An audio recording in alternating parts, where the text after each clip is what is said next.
उपचुनाव को लेकर सीएम योगी पूरी तरह तैयार हैं और ऐसे में लगातार सीएम विपक्ष पर निशाना साध रहे हैं। अभ्यर्थियों को नियुक्ति पत्र देने के कार्यक्रम के मौके पर मुख्यमंत्री ने क्या कुछ कहा, आप भी सुनिए। सीएम योगी का तल्ख अंदाज।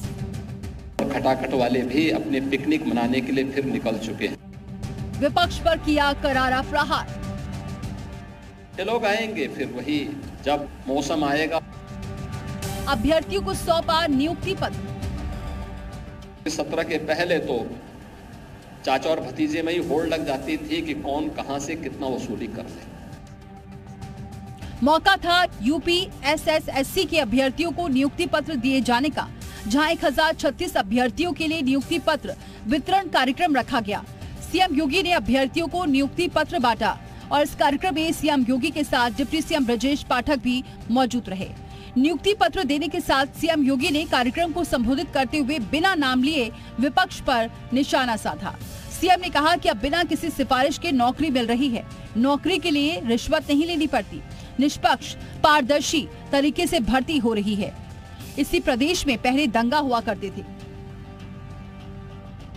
आपके ही प्रदेश में आपको नियुक्ति मिल जाए, वो भी सरकारी सेवा में, बिना किसी सिफारिश के। सीएम ने अभ्यर्थियों को संबोधित करते हुए आगे कहा कि पहले ना बेटी सुरक्षित थी, ना व्यापारी सुरक्षित थे। आज खटाखट रुपए देने वाले लोग गायब हैं। जब मौसम आएगा तो फिर ये लोग नजर आएंगे।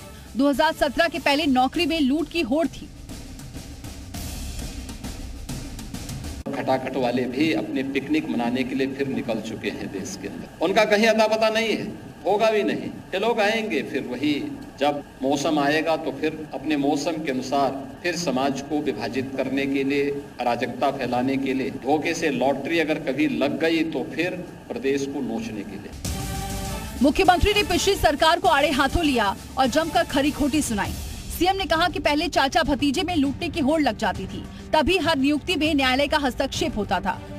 17 के पहले तो चाचा और भतीजे में ही होड़ लग जाती थी कि कौन कहां से कितना वसूली कर ले। ये होड़ का जो सिलसिला चलता था, कहां पहुंचा दिया था, उत्तर प्रदेश को किस रसातल पर पहुंचा दिया था। कोई भर्ती ऐसी नहीं थी जिसकी जांच न हो रही हो, न्यायालय को हस्तक्षेप न करना पड़ा हो। सीएम ने कहा कि पूर्व की सरकारों के कार्यकाल की तुलना में नौकरियों में 38% अधिक ओबीसी का चयन हुआ है। आरक्षण का पूरी तरह से पालन हो रहा है। अब चयन निष्पक्ष हुआ तो काम भी निष्पक्ष रूप में करें। ब्यूरो रिपोर्ट, जी मीडिया।